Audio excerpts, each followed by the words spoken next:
David Clark, age 26. Randy Robinson, 22. Jamaica LeShaw, 26.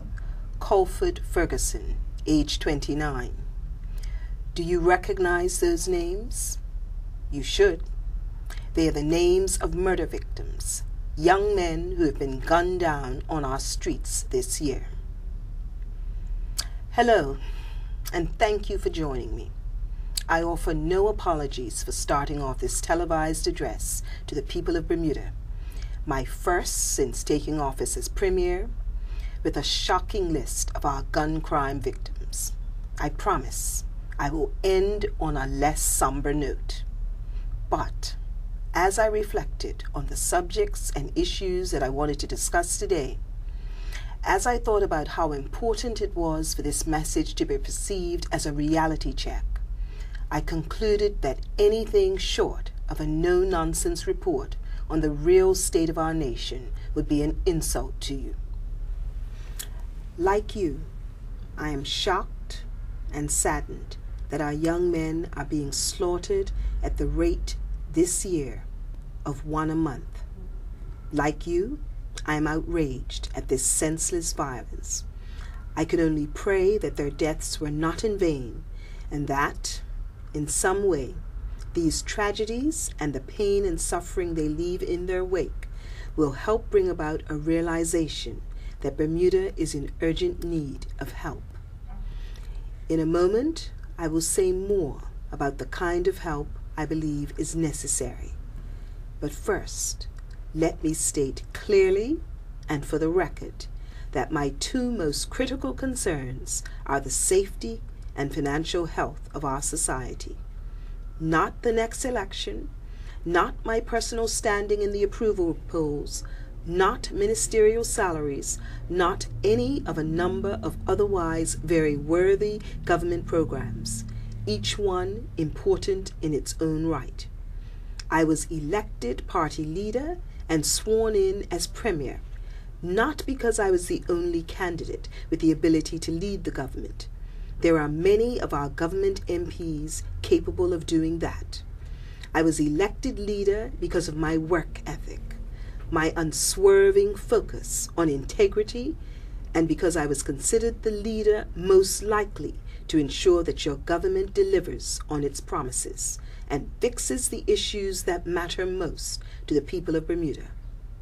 What are these? According to the latest independent omnibus survey of Bermuda's residents, the economy and crime rank as the top two most important issues. That means my sleeves, which were already rolled up 6 months ago when I became Premier, are still rolled up. It means that I must refuse to be distracted from the job at hand. Words, of course, are often regarded with a great deal of suspicion. But let me remind you that it was my commitment to reinforcing public safety, my insistence on talking directly to the Commissioner of Police, that contributed to the departure of a valued cabinet minister recently. So let me stress, these are not just words. Crime is not just a word. It is a priority for me and for the cabinet, and I intend to see that we do everything in our power to combat it. What does that mean? It means that the full weight of the partnership between the legislature and the Bermuda Police Service will be brought to bear on a problem that threatens to undermine the spirit of Bermuda and Bermudians. It means that Cabinet will shortly consider legislation making gang membership an offense. It means that we will broaden the scope of proceeds of crime laws and consider incentives to encourage information on the location and ownership of guns, that this be made available on a live, real-time basis. It means that our interagency task force will develop a cohesive approach to information sharing, to interventions, and to providing assistance to those at risk. I'm sure you must be asking, what does success look like? How do we measure our effectiveness? We have seen an increase in court cases and criminal conviction rates, which have risen significantly. But I have to say that an increased conviction rate is only part of the solution. It must be accompanied by a reduction in the number of repeat offenders and by clear evidence that our young people are making positive life choices. I will have more to say about programs for our young people in just a moment. But let me just mention here that last evening I spent time talking to some of our young students from our senior schools and the Bermuda College, male students. It was an important meeting, and I hope it will be a continuing conversation. Many are hurting from the loss of close friends and family. They are not angry, but they want answers. In terms of crime prevention, we have already stepped up our efforts. Additional CCTV cameras are being installed in high crime areas.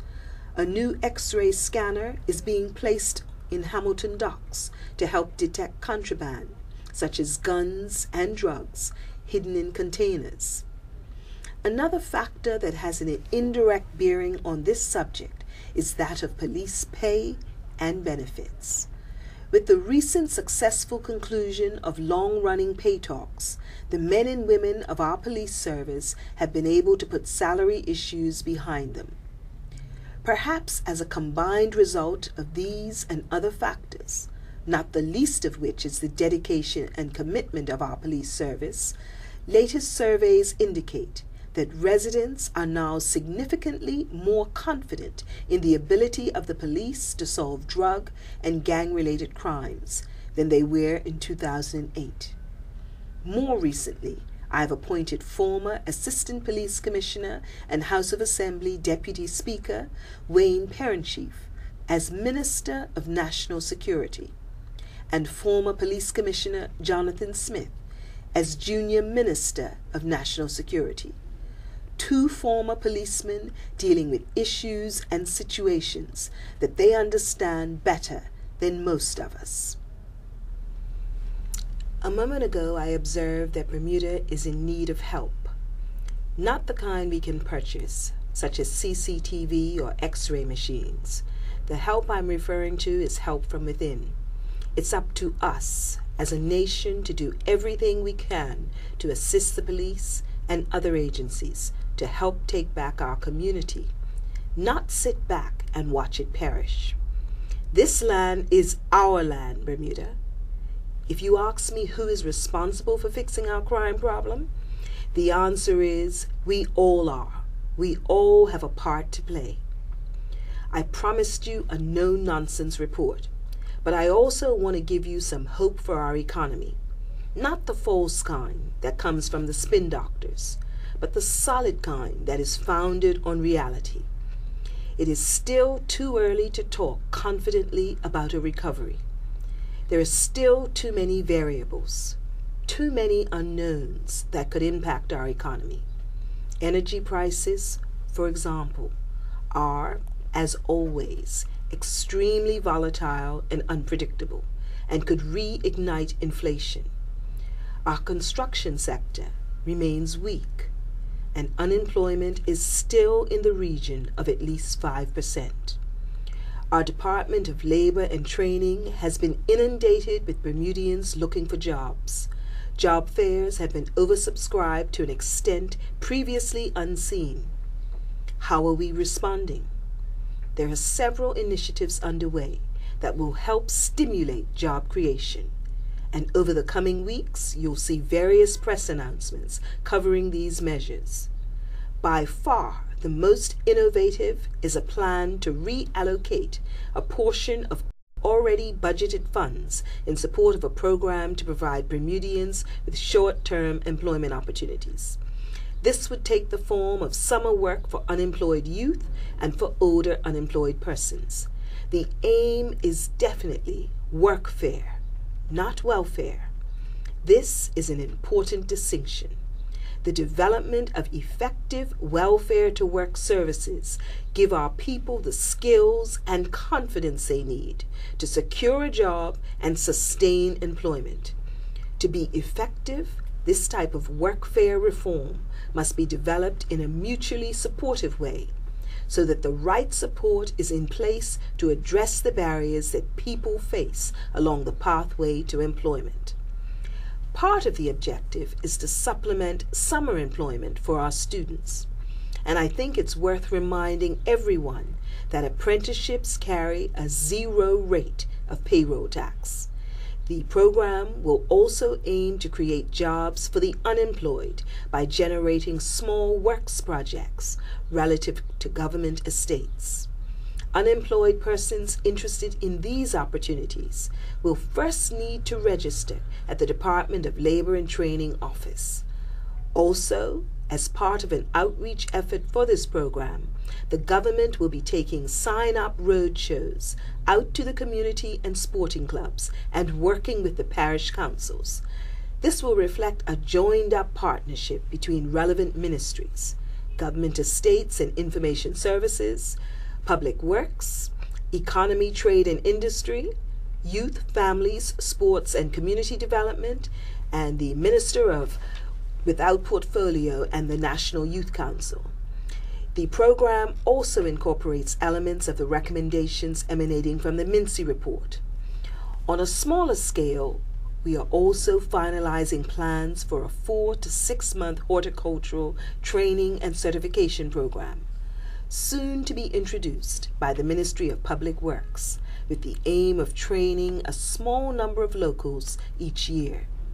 The intention here is that these individuals would take over the horticultural maintenance of our railway trails. All the initiatives I have just mentioned are designed to bring immediate, partial relief to our unemployment situation and are expected to come into operation within the next few weeks. On the tourism side of our economy, I'm pleased to say that there are distinct signs of improvement in our visitor industry. According to statistics issued just a few days ago, winter air arrivals increased this year for the first time since 2008. Latest figures indicate that almost 31,000 visitors flew here during the first 3 months of the year, an increase of approximately 7% over the same period last year. The new daily air trans service out of Baltimore, with Atlanta soon to be added, also came as an added boost to our visitor industry. Other tourism developments are helping to bring a more optimistic mood to the industry. Tucker's Point Hotel was officially renamed Rosewood Tucker's Point, formally linking the resort to the international luxury hotel brand. And I should add that Morgan's Point developers will be looking to start work on their top-class $2 billion resort.